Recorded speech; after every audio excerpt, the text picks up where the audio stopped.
नमस्कार। दोपहर समाचार में आपका स्वागत है।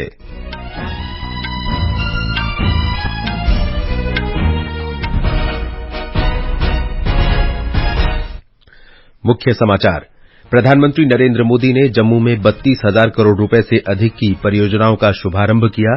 कहा, पिछले दशक में देश में रिकॉर्ड संख्या में स्कूल, कॉलेज और विश्वविद्यालयों का निर्माण हुआ।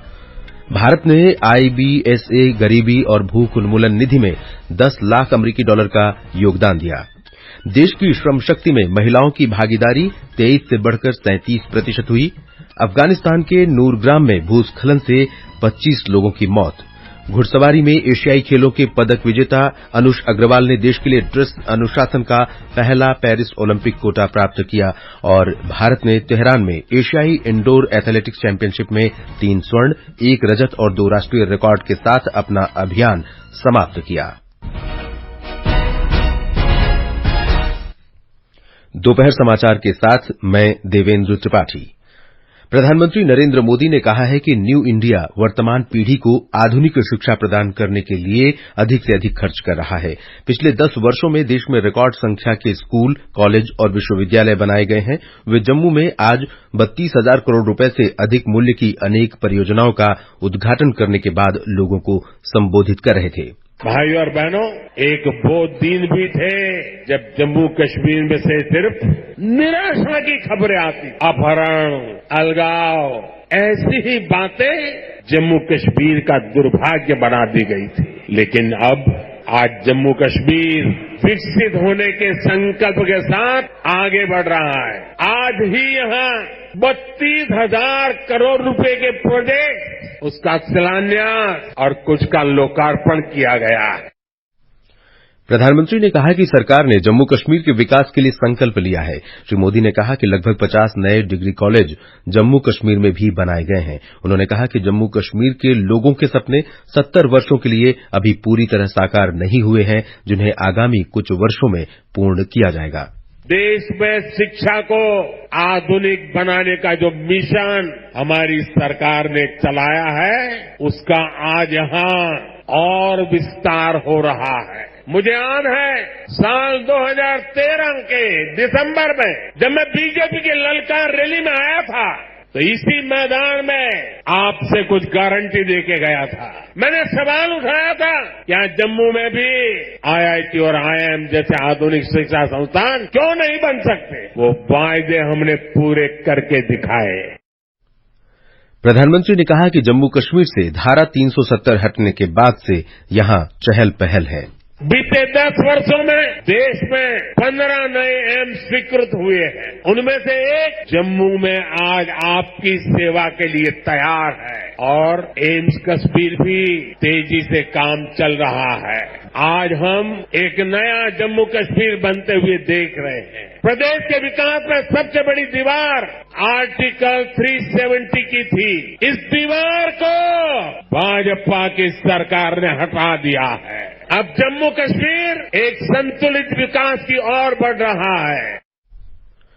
प्रधानमंत्री आज मुंबई विश्वविद्यालय के सर कावसजी जहांगीर दीक्षांत समारोह में वीडियो कॉन्फ्रेंस के माध्यम से प्रधानमंत्री उच्चतर शिक्षा अभियान का शुभारंभ करेंगे। इसके अंतर्गत मुंबई विश्वविद्यालय में बुनियादी ढांचे और शैक्षणिक विकास के लिए 20 करोड़ रुपए की सहायता राशि की स्वीकृति दी गई है। भारत ने IBSA गरीबी और भूख उन्मूलन निधि में 10 लाख अमेरिकी डॉलर का योगदान दिया है। संयुक्त राष्ट्र में भारत की स्थायी प्रतिनिधि रुचिरा कंबोज ने दक्षिण सहयोग के लिए संयुक्त राष्ट्र के कार्यालय के निदेशक दिमा अल खातिब को इस राशि का चेक सौंपा। उन्होंने कहा कि भारत, ब्राजील, दक्षिण अफ्रीका निधि में सहयोग के लिए भारत वचनबद्ध है। उन्होंने कहा कि इस निधि से विकास के मामले में पिछड़े तमाम देशों में रहने वाले लाखों लोगों के जीवन में सकारात्मक असर पड़ा है और इसने दक्षिण सहयोग की भावना को मजबूत किया है। गरीबी और भूख उन्मूलन के लिए भारत, ब्राजील, दक्षिण अफ्रीका निधि की स्थापना मार्च 2004 में की गई थी और इसने 2006 में काम शुरू किया था। ग्रीस के प्रधानमंत्री किरियाकोस मित्सोताकिस भारत के 4 दिन के दौरे पर आज रात नई दिल्ली पहुंचेंगे। उनके साथ व्यापारिक शिष्टमंडल और वरिष्ठ अधिकारी भी भारत आएंगे। ग्रीस के प्रधानमंत्री का राष्ट्रपति भवन में परंपरागत स्वागत किया जाएगा। प्रधानमंत्री मोदी ग्रीस के प्रधानमंत्री के सम्मान में दोपहर भोज देंगे। दोनों नेताओं के बीच द्विपक्षीय वार्ता भी होगी। स्वीडन के विदेश मंत्री टोबियास बिलस्ट्रॉम और लातविया के विदेश मंत्री क्रिस्टियानिस कैरिनस आज सुबह नई दिल्ली पहुंचे। दोनों मंत्री कल से शुरू हो रहे रायसीना डायलॉग में हिस्सा लेंगे। श्रम एवं रोजगार सचिव आरती आहूजा ने कहा है कि देश में श्रम कार्य में महिलाओं की भागीदारी 23% से बढ़कर 37% हो गई है।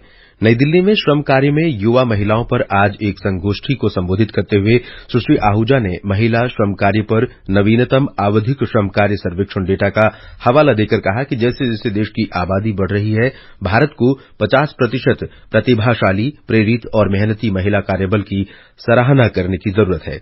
आकाशवाणी समाचार से बात करते हुए सचिव ने कहा कि परामर्श का एजेंडा श्रम बल में युवा महिलाओं की भागीदारी बढ़ाने के लिए विभिन्न रणनीतियां अपनाने के लिए विभिन्न भागीदारों और हितधारकों को एक साथ लाना है। This is about increasing women's workforce participation. The latest PLFS data shows that it has increased from 23% to 37%. But as the country is growing, now is the time to take it further. And this was a consultation on how different partners and stakeholders can come together and bring out different strategies so that we can increase women's workforce participation. उपराष्ट्रपति जगदीप धनखड़ ने कहा है कि भारत विश्व की तीसरी सबसे बड़ी अर्थव्यवस्था बनने की दिशा में तेजी से बढ़ रहा है और युवाओं को सफलता की संकीर्ण परिभाषाओं के बंधनों से मुक्त होकर अवसरों के विशाल परिदृश्य का अन्वेषण करना चाहिए। श्री धनखड़ ने नई दिल्ली में आज इंदिरा गांधी राष्ट्रीय मुक्त विश्वविद्यालय के 37वें दीक्षांत समारोह को संबोधित किया। उन्होंने युवाओं से कहा कि उन्हें अब अपने रुझान के आधार पर बड़े पैमाने पर उपलब्ध अवसरों को हासिल करना चाहिए। केंद्रीय सूचना और प्रसारण मंत्री अनुराग सिंह ठाकुर ने पश्चिम बंगाल में मीडिया की स्वतंत्रता पर किए जा रहे हमलों की निंदा की है। पश्चिम बंगाल में संदेशखाली में किए गए अत्याचार की रिपोर्टिंग कर रहे एक टीवी पत्रकार को कल शाम पुलिस ने गिरफ्तार कर लिया। एक टीवी चैनल से उन्होंने कहा कि ये दुखद है कि पत्रकारों को एक ऐसे राज्य में जहां महिला मुख्यमंत्री है, वहां महिलाओं पर अत्याचार की खबर देने से रोका जा रहा है। श्री ठाकुर ने कहा कि पश्चिम बंगाल में अभिव्यक्ति की स्वतंत्रता को दबाया जा रहा है, जो कि दुर्भाग्यपूर्ण है और लोकतंत्र की हत्या है। मुख्य निर्वाचन आयुक्त राजीव कुमार के नेतृत्व में निर्वाचन आयोग के दल ने बिहार में आज राष्ट्रीय और मान्यता प्राप्त क्षेत्रीय राजनीतिक दलों के प्रतिनिधियों के साथ विचार विमर्श किया। निर्वाचन आयोग का पूरा दल बिहार के 3 दिन के दौरे पर कल शाम पटना पहुंचा। ये दल राज्य में आगामी लोकसभा चुनाव की तैयारियों का जायजा ले रहा है। मराठा आरक्षण पर महाराष्ट्र विधानसभा का विशेष सत्र मुंबई में राज्यपाल रमेश बैस के संबोधन के साथ आज शुरू हुआ। राज्यपाल ने विधानसभा में अपने संबोधन में कहा कि देश ने अगले 5 वर्ष में $5 ट्रिलियन की अर्थव्यवस्था बनने का लक्ष्य तय किया है। उन्होंने कहा कि महाराष्ट्र जैसे उन्नत राज्य ने प्रधानमंत्री के विजन का समर्थन किया है। विकसित भारत संकल्प यात्रा बिहार के शहरी इलाकों में उत्साह के साथ आगे बढ़ रही है। एक रिपोर्ट। भारत का अनमोल यही समय है। विकसित भारत संकल्प यात्रा के लिए बिहार के शहरी इलाकों में आयोजित शिविरों में लोगों में विशेष उत्साह देखने को मिल रहा है। इन शिविरों में अब तक 1.5 लाख से अधिक लोग शिरकत कर चुके हैं। इनमें से लगभग 21,000 लोगों ने अपने स्वास्थ्य की जांच भी कराई है। इसके अलावा पात्र लोगों ने अन्य योजनाओं का भी लाभ प्राप्त किया है। हमारा नाम मोहम्मद शमशाद हुआ है। नगर निगम से जो हमें लोन मिला है 10,000 का, उससे हमने अपना कारोबार स्टार्ट किया था, सुविधा मिली और उससे कारोबार अपना बहुत बढ़िया से कर रहे हैं। इस यात्रा के तहत अब तक लगभग 61,000 लोगों ने विकसित भारत बनाने का संकल्प लिया है। आकाशवाणी समाचार के लिए पटना से सविता पारीक। तुम उठो तिरंगा लहरा दो, भारत के भाग्य को फहरा दो। मध्य प्रदेश के खजुराहो में आज से खजुराहो नृत्य महोत्सव शुरू हो रहा है। इस प्रतिष्ठित नृत्य महोत्सव का ये 50वां वर्ष है। महोत्सव का उद्घाटन मध्य प्रदेश के मुख्यमंत्री डॉक्टर मोहन यादव करेंगे। एक रिपोर्ट।